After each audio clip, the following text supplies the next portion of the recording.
bem? Hoje, né, nós estamos de volta, né, com a nossa quarta e última aula da disciplina de Introdução à Farmácia. Hoje nós vamos falar um pouco sobre ética profissional, sobre noções de legislação farmacêutica e políticas de medicamentos. Então nossa aula foi dividida em 3 partes e veremos um pouquinho de cada uma. É uma aula para muitos, né? Para alguns, um pouquinho chata, porque fala muito de legislação, é muita lei, é muita leitura, exige mesmo muita leitura, mas é um conteúdo bastante importante para que a gente possa saber, né, até onde a gente pode ir na nossa profissão, a gente possa saber quais os nossos direitos, quais os nossos deveres, quais as proibições, né, o que a gente não pode fazer, o que não é privativo nosso, e sim de outros profissionais. E também para que a gente possa saber que se a gente infringir, né, tais leis, tais regulamentos, a gente vai ser punido e de que forma a gente vai obter essa punição. Então é importantíssimo para a gente. É um assunto altamente cobrado em concursos, então todos os concursos cobram, eles não deixam a questão ética de fora.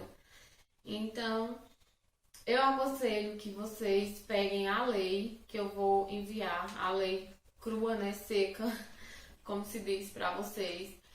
Vou enviar ela separada. Eu aconselho que vocês façam a leitura antes mesmo de iniciar a aula.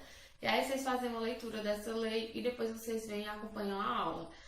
A aula eu vou ter que dar uma pincelada nessas leis, né, porque elas são bem extensas, então nem a gente teria tempo para falar sobre ela detalhadamente, os mínimos detalhes, mas pelo que eu vi na ementa de vocês ou já tiveram, né, ou vão ter uma disciplina que fala só sobre ética e legislação farmacêutica. Então a gente deixa, né, esses detalhes, esse detalhamento maior para ver nessa disciplina. Mas vamos dar início, né? Então, ética profissional. O que é ética? Ética é o nome dado ao ramo da filosofia dedicado aos assuntos morais. A palavra ética é derivada do grego éticos e significa aquilo que pertence ao caráter. Então, ética, ela anda em equilíbrio, né, com a moral. Ética e moral andam sempre juntas. Então, antes de iniciar, né, falando sobre o Código de Ética da Profissão Farmacêutica, eu resolvi trazer aqui o nosso juramento, que é um juramento que, na minha opinião, ele resume muito o Código de Ética Farmacêutico. Né? Então, quando a gente forma, a gente fala, né, na nossa avaliação de grau, a gente faz um juramento e a gente fala o seguinte: prometo, no exercício da profissão farmacêutica, ser sempre fiel aos deveres da honra, da ciência e da caridade.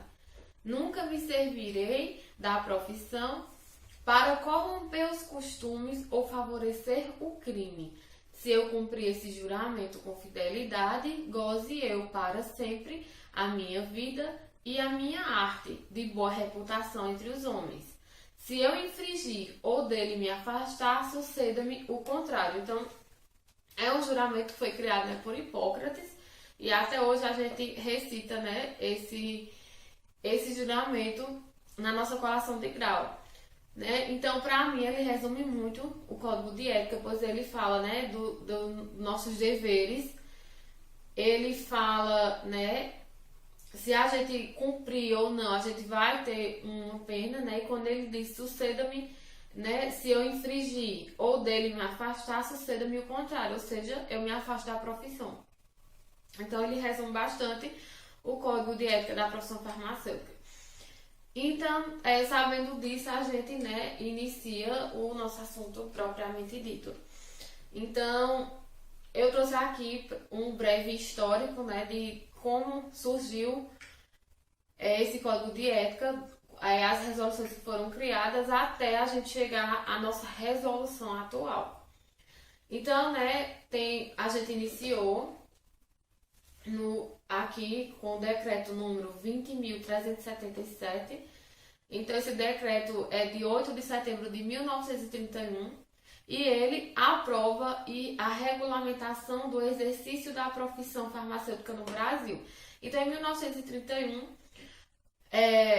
a partir deste regulamento, né, deste decreto, a nossa profissão ela fica realmente regulamentada no nosso país. Em 1960, né, alguns anos depois, criou-se a Lei 3.820, de 11 de novembro de 1960, né? Então, essa lei, ela cria o Conselho Federal e os Conselhos Regionais de Farmácia e dá outras providências. Então, essa lei, até hoje, né, ela que regulamenta esses conselhos. Até hoje a gente tem os Conselhos de Farmácia, que são os fiscalizadores, né, da nossa profissão. Temos o Conselho Federal de Farmácia e temos os conselhos regionais, que ficam distribuídos, né, em cada estado tem o seu conselho, que são responsáveis pela fiscalização da nossa profissão.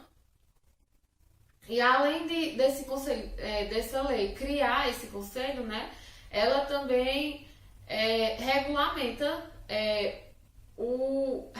esse conselho, como é que ele vai agir, as inscrições, qual profissional vai ser inscrito nesse conselho. Ela fala das taxas que são pagas, das anuidades e entre outras coisas, dá outras providências, né? Então é uma lei que se trata regulamenta o Conselho Federal e os Conselhos Regionais de Farmácia. Mais adiante, né, em 1981, foi criado um novo decreto, né, que foi o decreto 85.878, de 7 de abril de 1981. E esse decreto, ele descreve as atribuições privativas e não privativas da nossa profissão. Então, isso foi um passo bastante importante, porque como a profissão foi se desenvolvendo, então começou-se a haver uma mistura, né, de profissões. A gente começou a adentrar em outros campos que não eram privativos nossos e então criou-se esse decreto para que a gente saiba o que é privativo nosso. Então, o que é privativo nosso? São atividades que só o farmacêutico faz. O que não é não privativo nosso são atividades que outros profissionais de saúde também atuam junto com a gente. Então, essa época já havia um grande conflito entre profissões, né? Foi a época que houve o conflito entre nutricionistas. A gente entrou em conflito com os nutricionistas porque eles queriam que a nutrição parenteral, né, fosse privativa apenas deles. E hoje a gente sabe que é uma atividade também privativa do profissional farmacêutico. Existe também outra que a gente sempre confunde, é a assistência farmacêutica e a atenção farmacêutica. Então, a assistência farmacêutica, ela não é privativa unicamente do farmacêutico. Já a atenção farmacêutica é uma atividade que é privativa nossa. Então, eu vou passar aqui o slide para a gente entender a diferença entre a assistência farmacêutica, né, e a atenção farmacêutica. A assistência farmacêutica ela é muitas vezes confundida, né, com a atenção farmacêutica. Os termos diferem-se em relação aos alvos das ações. No caso da assistência farmacêutica, as ações estão voltadas ao acesso e uso racional de medicamentos, mesmo que o beneficiário final não seja o paciente. Já a atenção farmacêutica ela refere-se ao cuidado diretamente dirigido ao paciente. Por contribuir para o uso racional dos medicamentos, a atenção farmacêutica pode ser considerada um elemento da assistência farmacêutica. Então, assim, gente, a assistência farmacêutica ela está voltada à aquisição de medicamentos, à distribuição de medicamentos. Não é só a atenção farmacêutica para o paciente, entenderam? A farmacoterapia, né? Então, a atenção farmacêutica, ela é um ramo que ela está dentro da assistência farmacêutica. A atenção farmacêutica, prestar atenção farmacêutica a um paciente, quer dizer, orientar o paciente, é privativo nosso. Já a assistência farmacêutica, que é como a gente vai com a compra desses medicamentos, a distribuição desses medicamentos, ela não é privativa nossa, porque quando a gente trabalha, por exemplo, em um hospital e a gente vai fazer o pedido de medicamentos para uma instituição, né, para um hospital, para um município, então a gente não faz isso sozinho. A gente junta-se, né, a uma comissão, é criada uma comissão e vários profissionais, né, vão analisar as necessidades de tal município, de tal instituição, de tal hospital. E ambos entram em um consenso de quais medicamentos vão ser, são mais necessitados e tal. Então, esse não é o ramo só nosso. A assistência farmacêutica é uma coisa mais ampla e ela não é privativa do farmacêutico. Então, é muito comum cair em questões de provas. Eu posso até perguntar, né, no exercício, se a assistência farmacêutica é privativa da nossa profissão. E é muito comum a gente marcar que sim, não é. A atenção farmacêutica é privativa. A assistência farmacêutica não é privativa do farmacêutico. Então, gente, assistência farmacêutica não privativa. A atenção farmacêutica privativa do farmacêutico. Então, vamos voltar aqui, né, o nosso históricozinho. E nós teremos o próximo foi a resolução número 417 e 418 de setembro de 2004. E essa resolução, a 417, ela foi criada em 29 de setembro de 2004. A 418 ela foi criada no mesmo ano. E ela aprova o Código de Ética da Profissão Farmacêutica. É assim, a 417, ela nasceu, né, em 29 de setembro de 2004. E ela aprova o Código de Ética, ela falava dos nossos valores, dos nossos direitos. E já a 418, né, que foi criada no mesmo ano, alguns meses depois, ela foi criada já se tratando, né, das punições, né, das nossas infrações, quando a gente infringisse, né, esses direitos, como que a gente ia ser punido. Então eram duas leis separadas que depois eu coloquei esse xizinho vermelho pra gente saber que essas leis elas foram revogadas, ou seja, foram anuladas. E hoje existe uma só lei que é chamada de Código de Ética da Profissão, que é essa daqui que tá no quadrinho vermelho, que a gente vai falar sobre ela. E ela une todas essas outras aqui em uma coisa só.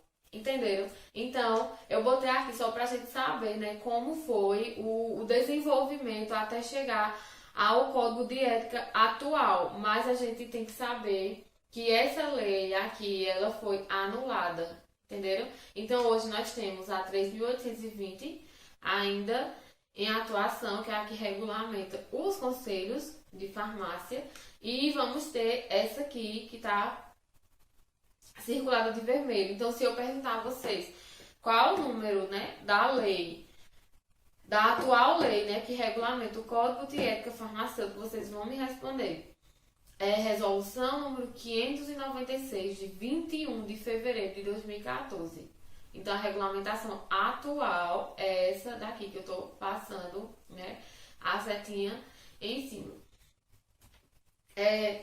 No ano seguinte, em 2005, né, também criou-se a resolução 431, de 1 de fevereiro de 2005, e ela dispõe sobre as infrações e sanções éticas e disciplinares aplicáveis aos farmacêuticos. E por fim, a gente chegou à resolução 596, de 21 de fevereiro, né? Então, ela dispõe sobre o Código de Ética Farmacêutica, o Código de Processos Éticos, e estabelece as infrações e as regras de aplicações das sanções disciplinares. Então, sanções, gente, significa punição. Então, essa resolução, né, ela foi dividida em 3 anexos. Uma que falava sobre o código de ética, os valores e tal. Um segundo anexo que falava sobre como seria feito esse processo, né, caso eu infrinja a lei. Eu vou ser, como é que eu vou fazer para entrar com o processo e tal? Como que eu vou receber uma denúncia? Como esse processo é feito? Então, isso está no segundo anexo. E o terceiro anexo já parte para a gente saber quais as infrações e quais as punições baseadas nessas infrações. Então, vamos adiante. Esse slide a gente já viu, a diferença, né, entre assistência e atenção farmacêutica. E a gente entra no nosso código de ética propriamente dito, né, que é a resolução número 596 de 21 de fevereiro de 2014. Essa resolução ela dispõe sobre o Código de Ética Farmacêutica, o Código de Processos Éticos e estabelece as infrações e regras de aplicações das sanções disciplinares. Então, a gente começa, né, falando do anexo 1. O anexo 1 ele vai tratar dos princípios fundamentais, vai falar sobre o que é esse código de ética e tal, né? Então, o artigo 1 ele diz o seguinte: o exercício da profissão farmacêutica tem dimensões de valores éticos e morais, que são reguladas por este código, além de atos regulatórios e diplomas legais vigentes, cuja transgressão poderá resultar em sanções disciplinares por parte do Conselho Regional de Farmácia, após a apuração de sua comissão de ética, observando o direito ao devido processo legal, ao contraditório e à ampla defesa, independente das demais penalidades estabelecidas pela legislação em vigor no país. Então, a gente vai dar só uma pincelada nessa lei, vai ver mais o que são nossos direitos. Eu não citei todos, citei apenas alguns. O que é nossos deveres, o que é privativo, o que não é. Então a gente vai dar uma pincelada por cima. Como eu falei, vocês vão ver detalhado os mínimos detalhes nessa disciplina de ética farmacêutica e legislação. Ou vocês viram ou vão ver, mas eu vi na ementa de vocês que essa disciplina está na ementa de vocês. Então, eu vou apenas citar o que significa, né, isso, o que significa essa lei e vocês verão detalhadamente, né, em outra disciplina.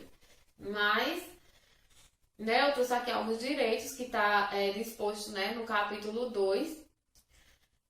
E diz o seguinte: é direito do farmacêutico exercer a sua profissão sem qualquer discriminação, seja por motivo de religião, etnia, orientação sexual, raça, nacionalidade, idade, condição social, opinião política, deficiência ou de qualquer outra natureza vedada por lei. Então, é direito farmacêutico exercer a profissão sem qualquer discriminação. Então, seja ele de qualquer raça, de qualquer, né, religião, ele tem o direito de exercer a profissão. É direito do farmacêutico interagir com o profissional prescritor quando necessário para garantir a segurança e a eficácia da terapêutica, observado o uso racional de medicamentos. Então, a gente tem o direito, né, de, caso a gente receba uma prescrição na farmácia ou onde a gente esteja atuando, né, pode ser na área hospitalar, na comunitária, e a gente tem o direito de, se a gente vê que aquela prescrição ela contém algum equívoco, né, algum erro, a gente tem o direito de procurar o prescritor e de interagir com ele e consertar aquele erro, ou, né, chegar a um consenso com o prescritor que aquilo não vai causar nenhum mal ao paciente. Exigir dos profissionais da saúde o cumprimento, né, da legislação sanitária vigente, em espécie quanto à legibilidade da prescrição. Então, quando a gente pegar uma receita ilegível, né, uma prescrição ilegível, a gente também tem o direito de procurar o profissional para tanto para que ele conserte, como para que a gente saiba o que realmente ele está querendo prescrever naquela receita e a gente não dispense medicamento errôneo. Recusar-se a exercer a profissão em instituição pública ou privada sem condições dignas de trabalho ou que possam prejudicar o usuário com direito à representação às autoridades sanitárias e profissionais. Ou seja, a gente trabalhar em instituição que não condiza, né, com a regulamentação sanitária, né, instituições que não seguem os regulamentos sanitários e a gente tem o direito de se negar, né, a não trabalhar nesse local, porque é uma responsabilidade também nossa. E aqui o capítulo 3, ainda do anexo 1, que fala dos deveres de farmacêutico. Gente, os direitos aqui não são apenas esses 4, entenderam? A gente tem números. O artigo 11, ele fala de vários direitos de farmacêutico. Eu trouxe apenas esses 4 para vocês entenderem o que é os direitos. Mas, ao lerem o código de ética completo, que eu vou enviar para vocês, né? Enviei, vocês vão ver que são inúmeros os nossos direitos. E os nossos deveres também, né? Então, o farmacêutico é dever do farmacêutico, né? Comunicar ao Conselho Regional de Farmácia e às demais autoridades competentes os fatos que caracterizam infringência a este código e as normas que regulam o exercício da atividade farmacêutica. É dever do farmacêutico dispor seus serviços profissionais às autoridades constituídas, ainda que sem remuneração ou qualquer outra vantagem pessoal, em caso de conflito social interno, catástrofe ou epidemia. Então, né, exercer a profissão farmacêutica respeitando os atos, as diretrizes, as normas técnicas e a legislação vigente. São, né, deveres: respeitar o direito de decisão do usuário sobre seu tratamento, sua própria saúde e bem-estar, executando-se aquele que, mediante laudo médico ou determinação judicial, for considerado incapaz de discernir sobre opções de tratamento ou decidir sobre sua própria saúde e bem-estar. Né? O 5º dever, né, comunicar ao Conselho Regional de Farmácia e às demais autoridades competentes a recusa em se submeter à prática de atividade contrária à lei ou regulamento, bem como a desvinculação do cargo, função ou emprego, motivados pela necessidade de preservar os legítimos interesses da profissão e da saúde. Então, aqui também, né, nos deveres, são inúmeros, são vários, mas eu citei só apenas esses. E também citei aqui algumas proibições, né? Então, é proibido o farmacêutico participar de qualquer tipo de experiência com fins bélicos, ou seja, bélico significa com fins para a guerra, né? Raciais ou eugênicos. Eugênicos significa a gente promover atos que para mudar a genética da humanidade, melhorar a humanidade e tal.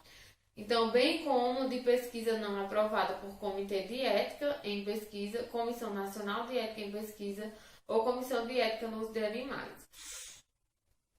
Também é proibido a gente exercer simultaneamente a medicina, ou seja, a gente não pode exercer os trabalhos da medicina, exercer a atividade farmacêutica com fundamento em procedimento não reconhecido pelo Conselho Federal de Farmácia. Então, por isso que é importante a gente saber o que é privativo e o que não é privativo nosso, para que a gente não vai exercer a atividade que não seja da nossa profissão e não tenha reconhecimento pelo Conselho Federal de Farmácia. Praticar ato profissional que cause dano material, físico, moral ou psicológico que possa ser caracterizado como imperícia, negligência ou imprudência, deixar de prestar assistência técnica efetiva ao estabelecimento com o qual mantém vínculo profissional ou permitir a utilização do seu nome por qualquer estabelecimento ou instituição onde não exerça pessoal e efetivamente sua função. Então, é proibido a gente se inscrever no conselho e aquela questão do que a gente considera assinacêutico, né? Por aqui, pelo sertão, que tem menos fiscalização. Então, existe, né, algumas brechas que os profissionais eles apenas assinam uma farmácia. Eles colocam o nome lá como responsável, que a gente sabe que a farmácia ela só funciona com a nossa presença, né? Mas o farmacêutico ele registra como se ele fosse ficar lá as 40 horas, negocia um valor com o dono, com o empresário e não atua, não está lá todos os dias, né? Então isso é uma proibição nossa e a gente pode sofrer punição por isso, né? Realizar ou participar de atos fraudulentos em qualquer área da profissão farmacêutica, fornecer meio, instrumento, substância ou conhecimento para induzir a prática ou dela participar de tortura, eutanásia, aborto ilegal, toxicomania ou de quaisquer outras formas de procedimento degradante ou cruel em relação ao ser humano e aos animais. Então, nesse mesmo anexo, nós ainda temos o capítulo 5, que trata, né, da publicidade e dos trabalhos científicos. O título 2, que fala das relações profissionais. O título 3, das relações com os conselhos federais e regionais de farmácia. Né? Então, ele trata das nossas relações com eles. O título 4, que fala, né, das infrações e sanções disciplinares. Então, esse título 4, o artigo 20, né, do título 4, ele diz que as sanções disciplinares definidas no termo do anexo 3 dessa resolução. Então, esse título 4, né, já está definido lá no anexo 3, depois que houve a divisão da lei. Essas infrações e sanções, elas se tratam lá no anexo 3, e nós vamos ver, né, lá mais adiante. E o 5 fala das disposições gerais, né? Então, o artigo 21, ele diz: as normas deste código aplicam-se a todos os inscritos nos conselhos regionais de farmácia. Parágrafo único. Os farmacêuticos que exercem funções em organizações, instituições ou serviços estão sujeitos às normas deste código. Então, gente, esse código de ética, né, ele aplica-se a todos os inscritos nos conselhos regionais de farmácia. Então, a todo profissional que está inscrito nesse conselho. Aí é onde vocês podem me perguntar, tá, professora? Então, eu não preciso aprender, porque nós não estamos inscritos nesse conselho, né, os técnicos. Pois é. Porém, vocês, né, os técnicos, o técnico em farmácia é um profissional que ele segue, né, ele trabalha junto com o farmacêutico, ele trabalha sob orientação do farmacêutico. Ele tem que ter os conhecimentos que o farmacêutico tem, trabalha sob orientação do farmacêutico, porém ele precisa entender até onde o farmacêutico pode chegar, porque também será até onde ele pode chegar. Então, os farmacêuticos que exercem função em organizações, instituições ou serviços são sujeitos às normas deste código. Então, a gente precisa, né, dos conhecimentos do técnico, que é quem nos auxilia e por isso é muito importante o técnico também conhecer o código de ética e saber até onde a nossa profissão pode chegar. E a gente está em constante luta, né? Então, da mesma forma que nós conseguimos hoje ter um conselho, está escrito, né, há uma luta também para os técnicos também se inscreverem no conselho. E a gente entra, né, no anexo 2, que fala do Código de Processo Ético. Então, esse aqui, nesse anexo, ele vai falar do processo em si, de como é o processo, né? quando a gente infringe uma lei, como é que a gente vai proceder. Então, o artigo 4 ele fala: a apuração ética obedecerá cronologicamente para sua tramitação os seguintes passos. Então, primeiro ocorre o recebimento da denúncia, né, que é feito ao Conselho Regional de Farmácia. Depois a gente passa para a instauração ou arquivamento. Então, a gente, após avaliar o recebimento da denúncia, o Conselho ele vai ver se dá continuidade ao processo ou se arquiva esse processo. Depois se faz a montagem do processo ético-disciplinar, a instalação dos trabalhos e a conclusão da comissão de ética. Então, assim, se essa denúncia ela não foi arquivada, ela foi instaurada, né? A comissão de ética, porque dentro do conselho existe a comissão de ética, eles vão montar, né, o processo ético disciplinar, vão instalar o trabalho e vão concluir. Quando conclui, eles fazem o julgamento. Então, se a gente for, né, julgado um infrator, a gente pode entrar com algum recurso. Aí, quando a gente entra com esse recurso, né, para se defender, vai haver um outro julgamento, né, ou seja, uma revisão de julgamentos e, mais uma vez, se avalia se arquiva ou se executa uma penalidade. Caso a gente tenha realmente feito, né, uma infração, vai executar algum tipo de penalidade que a gente vai ver no anexo 3, ele fala de como vão ser essas penalidades. Então aqui o anexo 3, né, que estabelece as infrações e as regras de aplicações das sanções disciplinares, ou seja, das punições disciplinares. Então, pode ocorrer a advertência ou a advertência com o emprego da palavra censura. Então, quando a gente faz, né, uma infração pela primeira vez e uma infração mais simples, a gente é advertido e sem a palavra censura.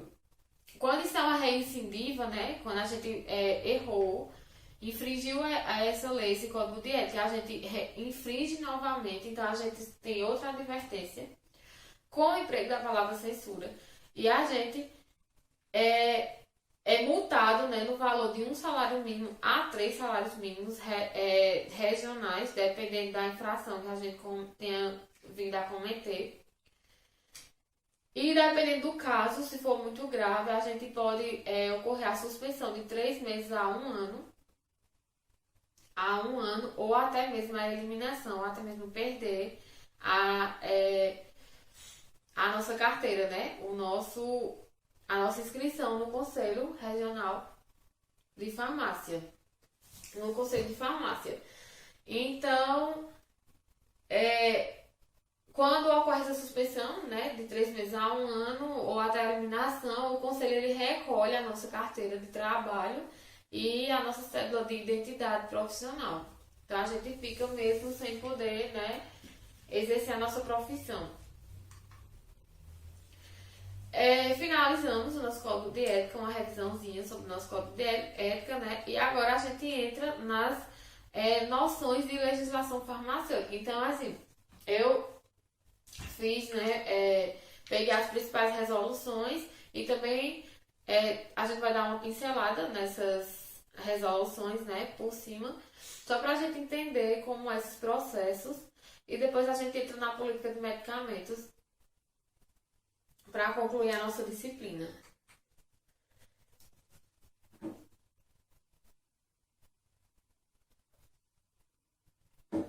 Então, a primeira resolução é a da Anvisa, RDC 44 de 2009. Então, essa RDC ela dispõe sobre boas práticas farmacêuticas para o controle sanitário do funcionamento, da dispensação e da comercialização do produto e da prestação de serviço farmacêutico em farmácias, drogarias e da outras providências. Então, essa RDC, ela regulamenta o funcionamento das farmácias e drogarias. Né? Ela vai descrever toda a documentação necessária para se abrir uma farmácia, de quanto em quanto tempo a gente vai ter que renovar essa documentação, as taxas que serão pagas e os valores para que a gente consiga, né, essa documentação. Ela fala, né, sobre esse funcionamento, a questão do funcionamento da farmácia. Então aqui eu já entrei no artigo 2, né, e trouxe para vocês os seguintes documentos para que se devem possuir, né, uma drogaria ela deve possuir, ou uma drogaria ou farmácia, os seguintes documentos para que tenha um funcionamento legal. Então, primeiro, ela tem que ter a AF, que é Autorização de Funcionamento da Empresa. Essa AF, ela é expedida pela Anvisa. Então, né, a cada ano ela é renovada, né? A gente vai abrir a farmácia, a gente solicita essa AF, a Anvisa, né? E de acordo com a Anvisa, analisa se estamos em condições, analisa a estrutura da farmácia, a Agevisa, no caso da Paraíba é a Agevisa, né? A Anvisa estadual, ela vai até o estabelecimento, faz uma fiscalização e caso a farmácia, né, esteja apta, o estabelecimento esteja apto a um funcionamento, eles autorizam e emitem esse documento chamado de AF para que comprove que a gente possa comprovar que a gente tem autorização para funcionar. Esse documento, a cada ano ele vence, então a gente tem que mais uma vez, né, solicitar ele para a Anvisa e é todo um processo que se faz para que a farmácia ela ande sempre dentro da legalidade. Também tem a autorização especial de funcionamento, que é chamada de AE. Então, essa é para farmácias quando aplicáveis. Então, essa autorização especial de funcionamento é para farmácias que vendem antimicrobianos e psicotrópicos. Esses medicamentos controlados, entenderam? Então, se a farmácia não vende esse tipo de medicamento, ela não precisa da AE. Agora, para ela vender, né, para ela ter o seu cadastro no SNGPC, aquilo tudo que eu falei na outra aula, para ter um controle do estoque desses medicamentos psicotrópicos, né, medicamentos controlados, ela tem que pedir uma autorização especial de funcionamento também, junto à Anvisa, né, a Vigilância Sanitária, no caso, estadual. Aí nós temos também a licença ou alvará sanitário expedido pelo Estado ou município da vigilância sanitária, segundo legislação vigente. Então, além disso, a gente tem que ter uma licença sanitária, né? Que a gente tem que pedir essa licença ao município. Temos que tirar a certidão de regularidade técnica, que é emitida pelo Conselho Regional de Farmácia da respectiva jurisdição, ou seja, do respectivo estado. Então, se eu estou abrindo uma farmácia em Teixeira ou Patos, eu tenho que procurar o Conselho da Paraíba e tenho que fazer inscrição, são pagas taxas e a gente emite esse certificado para que sempre que a fiscalização passe, ela consiga saber, né, que a gente está funcionando regular. E a gente tem que ter um manual de boas práticas farmacêuticas, conforme legislação vigente e as especificidades de cada estabelecimento. Então, esse manual é um manual que ele vem descrevendo tudo o que a farmácia faz, né? O dia a dia daquela farmácia. Então, esse manual tem que vir descrevendo tudo isso em consonância com a legislação. Então, a gente faz ele dizendo tudo o que a gente faz no nosso dia a dia, só que isso tem que estar sempre de acordo com a legislação.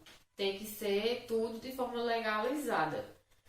Então, esses documentos eles têm que estar expostos, né, em uma parede na farmácia, que é para sempre que a fiscalização chegar, ela tenha acesso a esses documentos.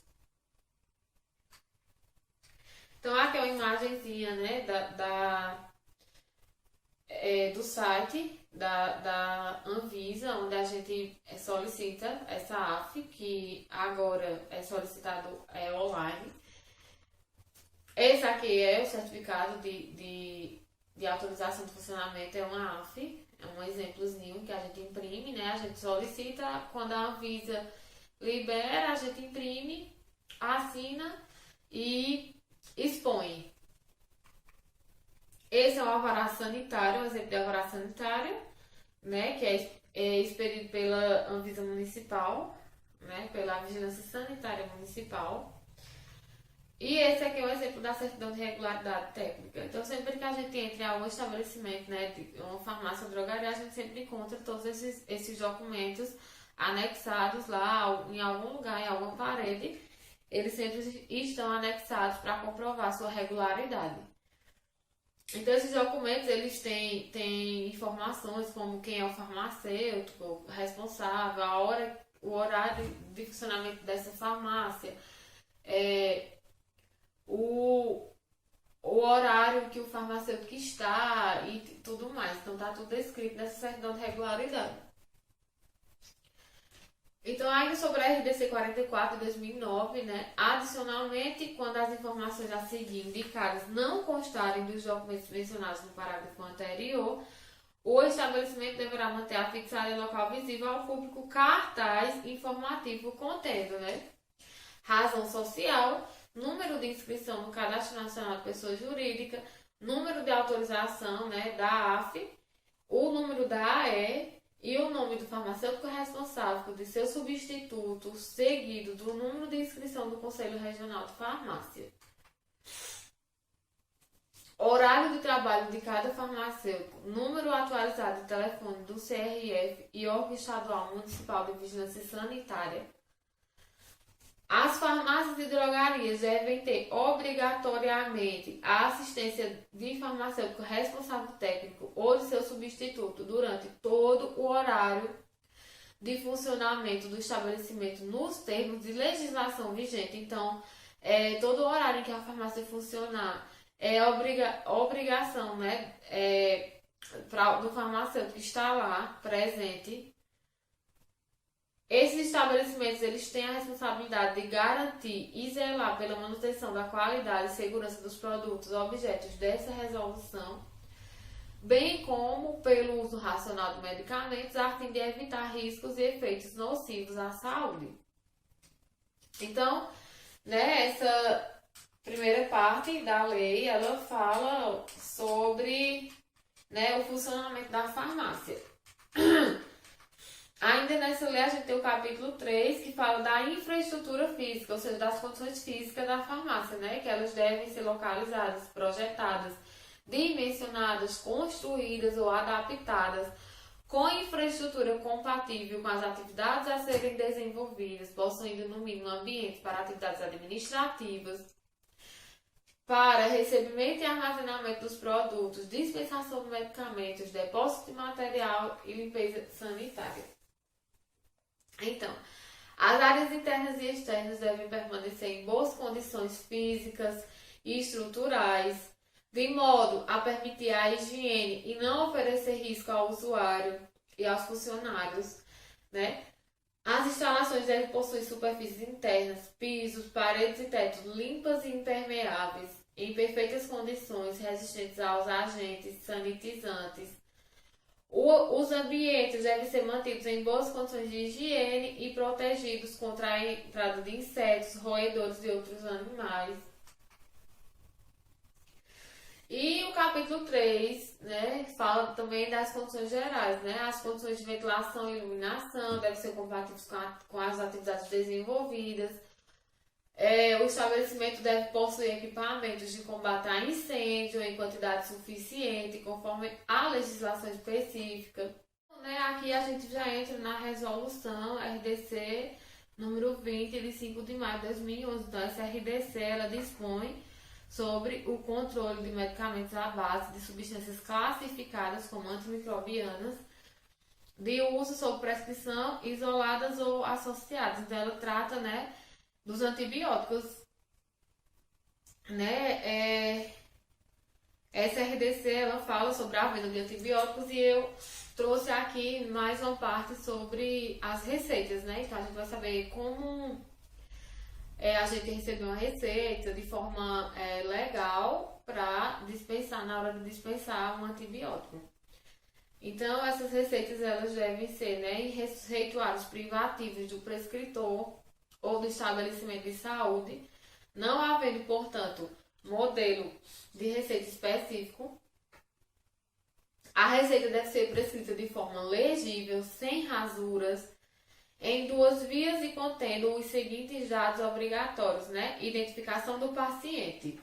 Então, na identificação do paciente deve vir o nome completo desse paciente, a idade e o sexo, nome do medicamento ou da substância prescrita sob a forma de denominação comum brasileira, dose ou concentração, forma farmacêutica, posologia e quantidade, identificação do emitente, né? Então aqui, né, onde tem o nome do medicamento e tal, ela tem que vir, né, com o nome, a dose, tipo, amoxicilina 500 miligramas,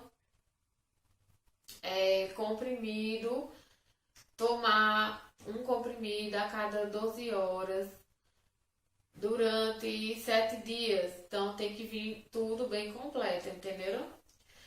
Tem que ter a identificação da emitente, né? Nome do profissional com sua inscrição no Conselho Regional ou Institucional, o endereço completo, o telefone, a assinatura e a marcação gráfica, né? O carimbo. Então a receita ela tem que vir com um carimbo do profissional do médico. Nesse carimbo deve vir o nome completo dele, né? A sua inscrição no Conselho Regional de Medicina, no CRM, e o telefone dele e a assinatura. E a data da emissão dessa receita, pois essas receitas elas só valem 10 dias e ao passar esses 10 dias a gente não pode mais aceitar esse tipo de receita, né, no nosso estabelecimento. Então elas têm uma validade. Então a receita é válida em todo o território nacional por 10 dias a contar da data de sua emissão.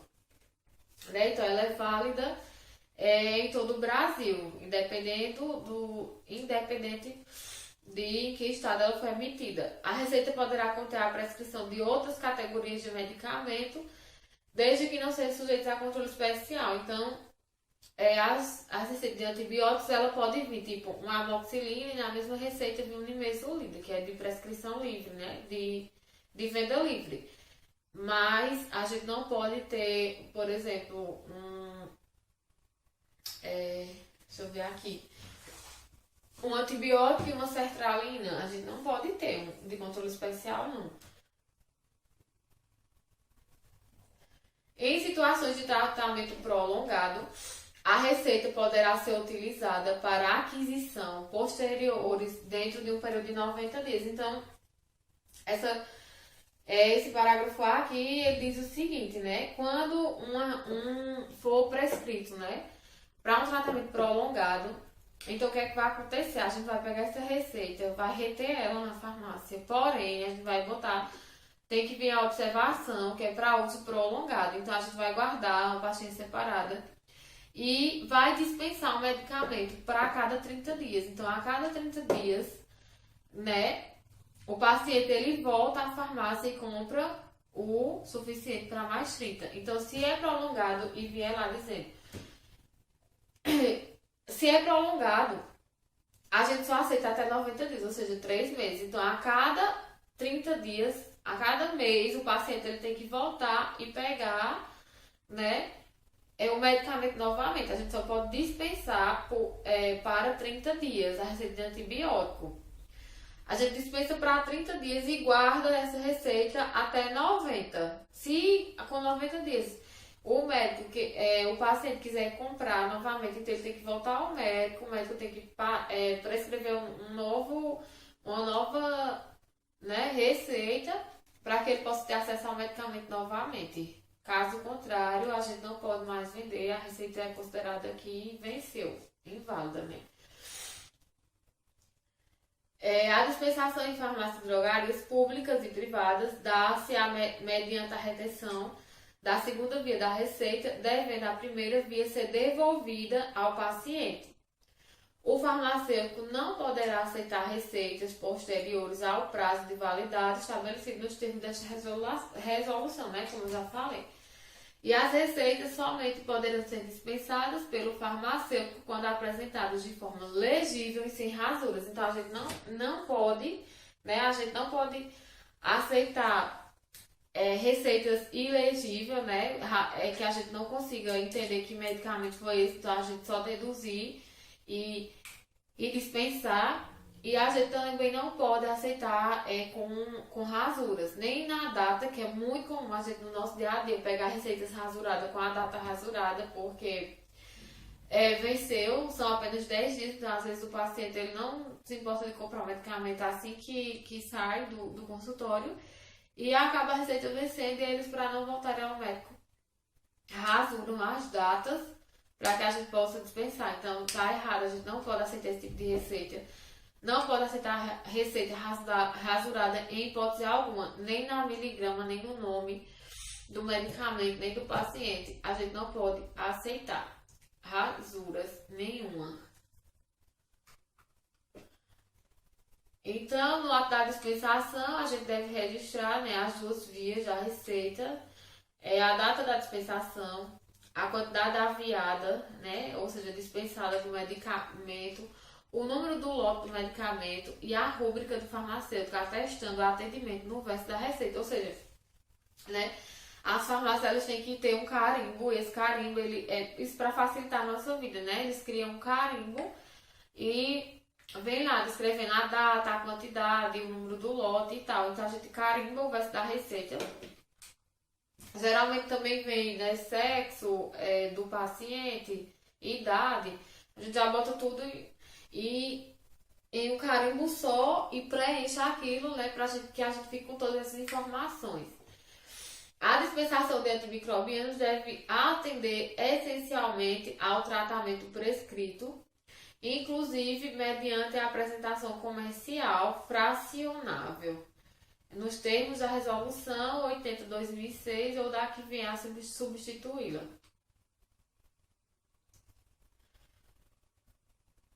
Esta resolução não implica em vedações ou restrições à venda por meio remoto. A receita deve ser aviada uma única vez e não poderá ser utilizada para aquisições posteriores. Ou seja, se a gente pega uma receita, né, e a gente dispensa um medicamento, a não ser que ele seja de uso prolongado, mas caso contrário, ele não pode ser reutilizado. A receita não pode ser reutilizada. Então aqui é um exemplo de uma receitinha de antimicrobianos, onde a gente vê aqui, onde a gente vai ver, né, o nome do paciente, a idade, aqui o médico marca o sexo, se é feminino ou masculino. Aqui ele descreve, né, a prescrição, aqui ele data, coloca a data da prescrição. E aqui a gente vai botar a data da dispensação, né, a data que a gente vendeu esse medicamento, a quantidade que a gente vendeu, o lote que vem na caixinha do medicamento e vai rubricar, né, assinar. E eu também trouxe aqui na RDC número 344, que também é uma bem importante, que aprova o regulamento sobre substâncias e medicamentos sujeitos a controle especial.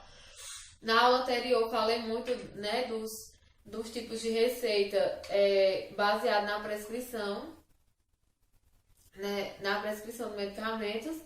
Então, eu trouxe esse quadrinho só para resumir essa lei, né, a portaria, né, que regulamenta esses medicamentos controlados, psicotrópicos e tal, é a 344 de 1998. Então, gente, eu trouxe esse quadrinho que resume um pouco as classes desses medicamentos, né? Então aqui eu tenho a lista de A1 a A3. Esses medicamentos que fazem parte dessa lista são os entorpecentes e psicotrópicos, né? Então, o tipo de receita e a cor, né? Receita tipo A, amarela, que eu mostrei na aula passada, aquele exemplo da receitinha amarela. Se for ampolas, por exemplo, a gente só pode dispensar até 5 ampolas de medicamento. E Se for outra forma farmacêutica, é uma quantidade suficiente para 30 dias de tratamento. Então, a gente sempre tem que fazer o cálculo, né? Baseado na posologia. Então, se uma caixa ela vem com 30 comprimidos de determinado medicamento, né? E o médico prescreveu uma vez por dia, então só vai uma caixa. Se o médico prescreveu 2 vezes ao dia, então vão 2 caixas. Então a gente tem que sempre fazer essa relação, né? E a validade da receita, né? Uma receita que ela vale 30 dias. Então, dentro desses 30 dias, o paciente ele pode estar em a farmácia e comprar. No dia em que ele for, a gente tem que reter essa receita. Então, ele só pega no próximo mês com uma receita nova. E ela vale em todo o território nacional. Então, vale em todo o Brasil. A outra classificação é a B1 de psicotrópicos. É a receita em azul, como a gente falou. Também é dispensada 5 ampolas. E é permitido quantidade para 60 dias de tratamento. Então, mais uma vez a gente vai fazer o cálculo na correlação. É uma receita que também vale 30 dias, porém, ela só vale dentro, né, da unidade federativa que concedeu a numeração, ou seja, dentro do estado. Então, uma receita. Se eu tenho uma farmácia em Teixeira e eu recebo uma receita que veio carimbada, que eu vi que ela foi, né, concedida com a numeração do Pernambuco, tipo de brejinho, eu não posso aceitar as receitas de brejinho controlada. Por exemplo, que é do Pernambuco. Eu só posso aceitar as do próprio estado. A classificação B2, que são de anorexídeos, que é aquela que vem a receita também azul, só que com B2, é a que precisa, né, daquele termo de responsabilidade. A quantidade é para 30 dias de tratamento. Válida somente no estado emitente. Então, as receitas azuis, a gente faz uma correlação assim. Receita amarela vale 30 dias todo o território nacional. As azuis, elas valem 30 dias, tanto a 1 como a 2, né? Porém, só valem dentro do estado. As C1, que são de substâncias sujeitas a controle especial, quantidade máxima 5 ampolas, quantidade para 60 dias de tratamento, assim como as E1, né, as B1, 30 dias também vale em todo o território nacional. As C2, que são as receitas de controle especial, sem retenção de receita, no caso são os retinóides aqui, os de uso tópico, que são o ácido retinóico, deixa eu tentar lembrar o outro. Mas o ácido retinóico é um bem usado, nesse caso, não tem retenção de receita. Quantidade para 60 dias de tratamento. No caso, eles são os retinóides de uso tópico, né? Então, a gente dispensa para 60 dias de tratamento. E é uma receita válida em todo o território nacional, válida por 30 dias. Então, assim, a gente não retém a receita, porém a gente só pode manipular esse medicamento com a receitinha na mão. Então ela tem esse controle de validade também. Os C2, que são retinóides de uso sistêmico, que são aqueles que eu falei da receitinha branca para grávidas, que tem a grávida com um risquinho no meio, que a grávida ela não pode utilizar esse tipo de medicamento. É uma receitinha especial que eu mostrei na aula passada. Ela também só pode ser dispensada até 5 ampolas. Quantidade para 30 dias de tratamento. E é válida só dentro do estado. Então, gente, é um quadrinho resumindo isso tudo, né? Essa lei, essa portaria. E antes de a gente entrar nas políticas de medicamento, né, eu trouxe aqui um pouco sobre o SUS, porque, assim, tudo começa com o SUS. Então, as políticas de medicamentos, elas são desenvolvidas dentro do âmbito do SUS, e estão em consonância com os princípios do SUS. Então, eu trouxe, né, um pouquinho de SUS só para a gente dar uma revisada e saber, lembrar desses princípios e diretrizes. E aí a gente entra nas principais políticas, né, que as voltados para a nossa área são as políticas de medicamento e de assistência farmacêutica.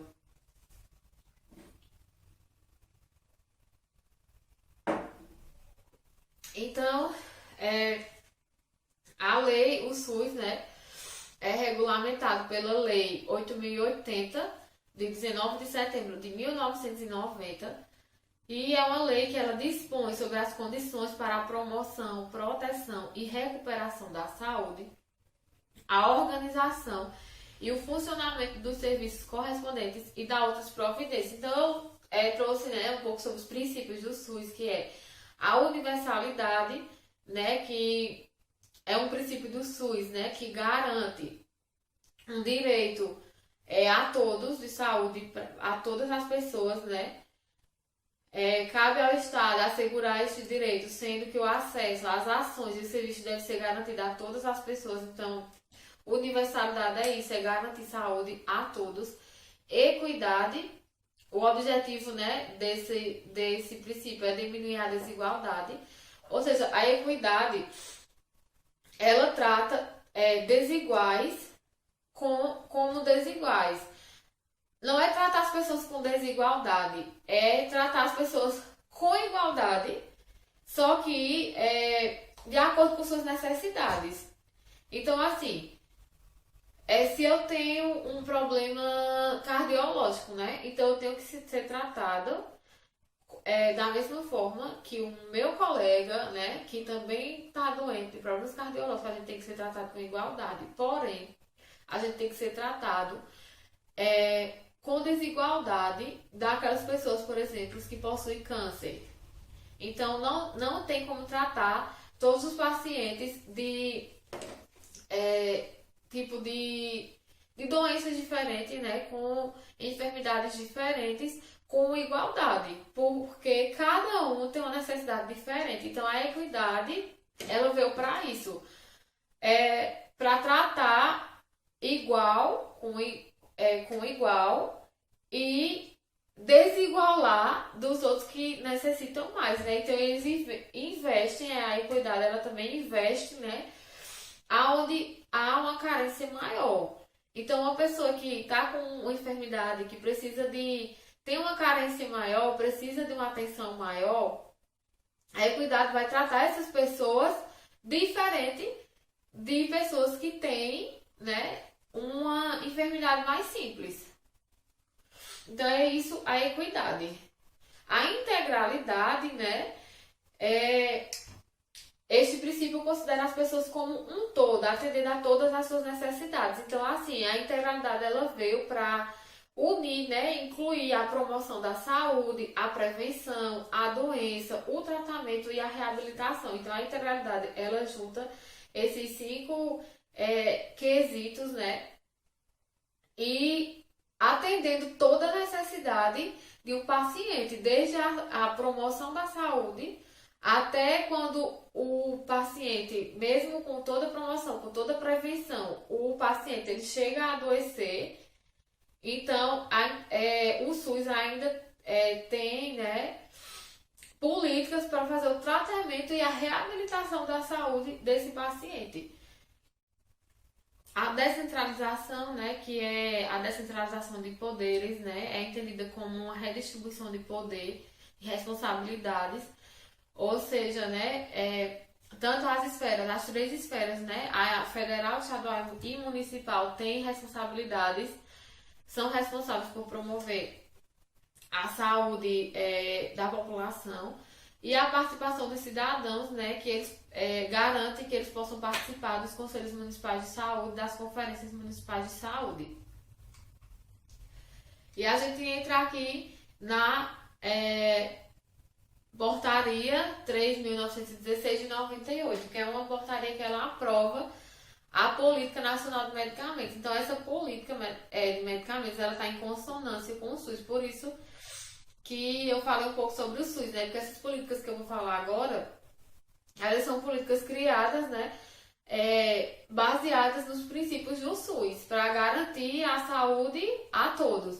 Então, foi aprovada essa política de medicamentos, o seu propósito, né, de garantir a segurança, a eficácia e qualidade dos medicamentos, a promoção do uso racional e o acesso da população àqueles considerados essenciais. Então, eles são baseados, né, as diretrizes são baseadas a partir de 3 eixos governamentais, que é a regulação sanitária, econômica e farmacêutica. Então, tem 8 diretrizes, né, que essa política de medicamentos ela segue. Então, o objetivo delas, né, essas diretrizes são a adoção da relação de medicamentos essenciais, que é a RENAME. A gente vai falar um pouco sobre essa RENAME, que é uma lista de medicamentos essenciais, são medicamentos considerados básicos para a população, né? A regulamentação sanitária de medicamentos, a reorientação da assistência farmacêutica, a promoção do uso racional de medicamentos, o desenvolvimento científico e tecnológico, a promoção da produção de medicamentos, a garantia de segurança, eficácia e qualidade dos medicamentos e o desenvolvimento e capacitação de recursos humanos. Então, essa é uma questão que eu também posso perguntar no exercício, né? Se tem as diretrizes ou alguma para marcar. Então, eu quero que vocês veem isso dessas diretrizes das políticas de medicamento. Então, ou uma outra política, né, que foi criada em 2004 já, foi a partir da resolução 338, e ela aprova a Política Nacional de Assistência Farmacêutica, né, que é parte integrante da Política Nacional de Saúde e envolve um conjunto de ações voltadas à promoção, proteção e recuperação da saúde, garantindo os princípios da universalidade, integralidade e equidade.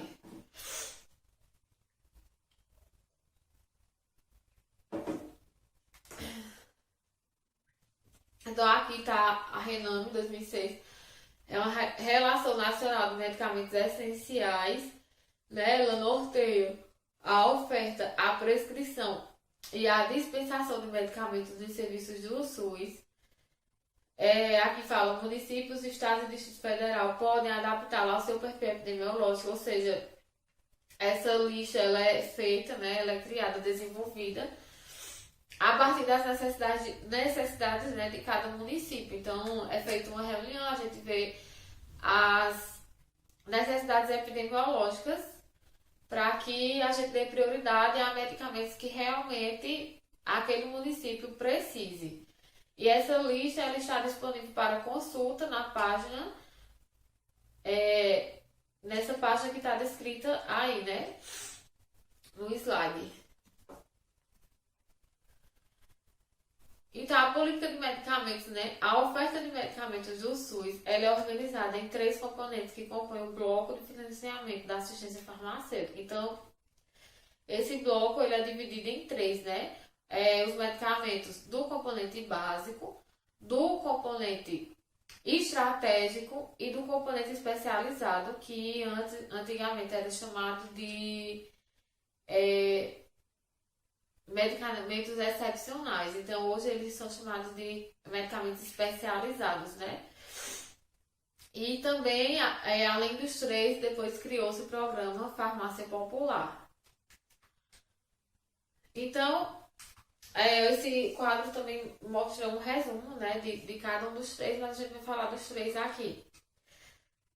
Adiante, né? Então, o componente básico, ele é responsabilidade, né, das 3 entes federativos, tanto da União como do Estado como do município. Então, ambos eles têm essa obrigação, essa responsabilidade com relação aos medicamentos que compõem essa lista, que no caso é a RENAME, e o governo federal realiza mensalmente o repasse de recursos financeiros aos municípios ou estados com base no IDH, né, que é o Índice de Desenvolvimento Humano Municipal, conforme a classificação dos municípios nos seguintes abaixo. Então, assim, digamos que o IDH de determinado município seja considerado muito baixo, né? Então, é repassado R$ 6,05 por habitante por ano. Se for baixo, é R$ 6, se for média, R$ 5,95, se for alto, se for muito alto. Então, todos eles têm valores diferentes. E, baseado nesse índice de desenvolvimento humano, é feito esse repasse para o município para destinar à compra destes medicamentos. Os do componente estratégico, né? São aqueles que destinam-se à garantia do acesso equitativo a medicamentos e insumos para prevenção, diagnóstico, tratamento e controle de doenças e agravos de perfil endêmico com importância epidemiológica, impacto socioeconômico, os que acometem a populações vulneráveis, contemplados em programas estratégicos de saúde do SUS. Então, medicamentos e insumos são financiados e adquiridos pelo Ministério da Saúde, sendo distribuídos aos estados e Distrito Federal, e cabem a esses, né, receber, armazenar e distribuir aos municípios. Então, essa classe, né, o componente estratégico são medicamentos, no caso, que só é de responsabilidade apenas do Ministério da Saúde, ou seja, da esfera federal. Então, eles fazem essa aquisição e repassam, né? E o Estado recebe, os municípios recebem, armazena e depois distribui. O Estado, ele recebe, armazena, distribui para o município. E o município distribui nos seus postos de saúde. O Sistema Nacional de Gestão de Assistência Farmacêutica, que é o ORUS, e outros sistemas próprios são utilizados na logística e gestão, contribuindo com as ações e serviços da assistência farmacêutica. Então, o componente estratégico ele funciona dessa forma, né? O Ministério da Saúde, seguindo os protocolos de tratamento, ele planeja e programa, financia e a aquisição centralizada, ou seja, faz a compra e distribui aos estados. O estado ele armazena, distribui para os municípios, né? E o município ele armazena, distribui para as unidades de saúde, faz a programação e a dispensação. O componente especializado, né, já são medicamentos, né, consolidados pela portaria 298 de 26 de novembro de 2009. Essa portaria garante o acesso de medicamentos no sistema de saúde. Sua principal característica é a garantia da integralidade do tratamento medicamentoso para todas as condições clínicas contempladas no componente especializado por meio das diferentes linhas de cuidados definidas por protocolos clínicos e diretrizes terapêuticas. Então, esses medicamentos, né, são regulamentados por essa portaria e são aqueles medicamentos que não estão no componente básico nem no estratégico, né? São medicamentos mais caros e então o paciente muitas vezes eles têm que entrar com a ação judicial para conseguir, né, esses medicamentos. Então eles são responsável exclusiva da União, ou seja, do órgão federal, do Ministério da Saúde.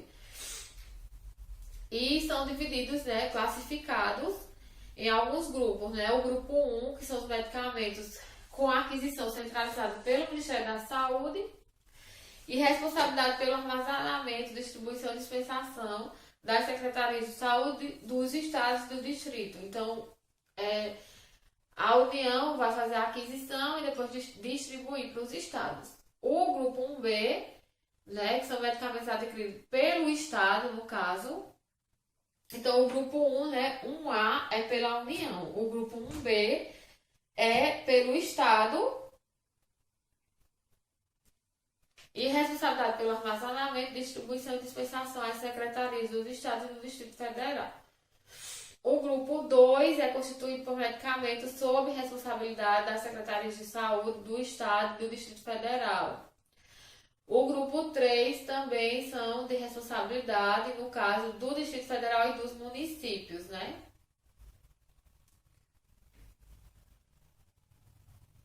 E um outro programa uma outra política de medicamento que foi desenvolvida foi a Farmácia Popular do Brasil, né?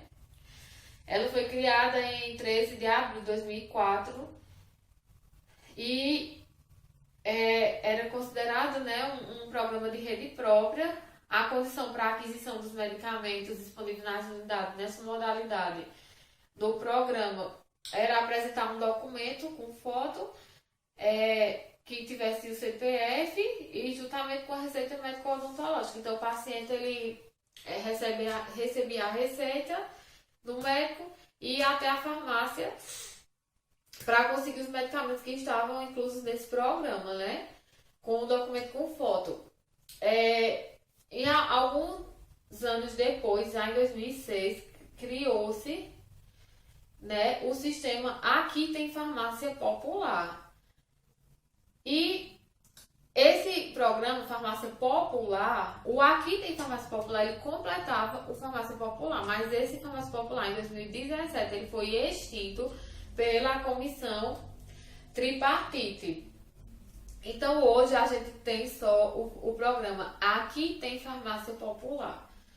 Então, em março de 2006, adotado o sistema de copagamento, são disponibilizados medicamentos contra hipertensão, que é para pressão alta, né, diabetes, e, no caso, 90% mais baratos. Em 2007, incluiu-se os anticoncepcionais a essa lista. Em 2010, já se incluía, né, insulina, simvastatina, e já ainda em 2010 também entrou, né, os para osteoporose, para rinite, para asma, para Parkinson, glaucoma, então fraldas geriátricas e várias outras classes, né, foram se inserindo nesse programa, o qual as pessoas tinham 90% de desconto desses medicamentos, né? Só que em 2011, com a portaria 184, essa portaria veio para garantir a gratuidade, né, para os medicamentos indicados para o tratamento de hipertensão, de diabetes e asma. Então, hoje, os medicamentos dessas classes, eles são totalmente gratuitos. Os demais têm 90% de desconto. Eu referenciei minha aula, né, a partir desses artigos e dos sites do Ministério da Saúde. Quem quiser dar uma olhada, é só acessar e vocês vão ter várias informações, né? Obrigada. Aqui a gente finaliza a nossa disciplina.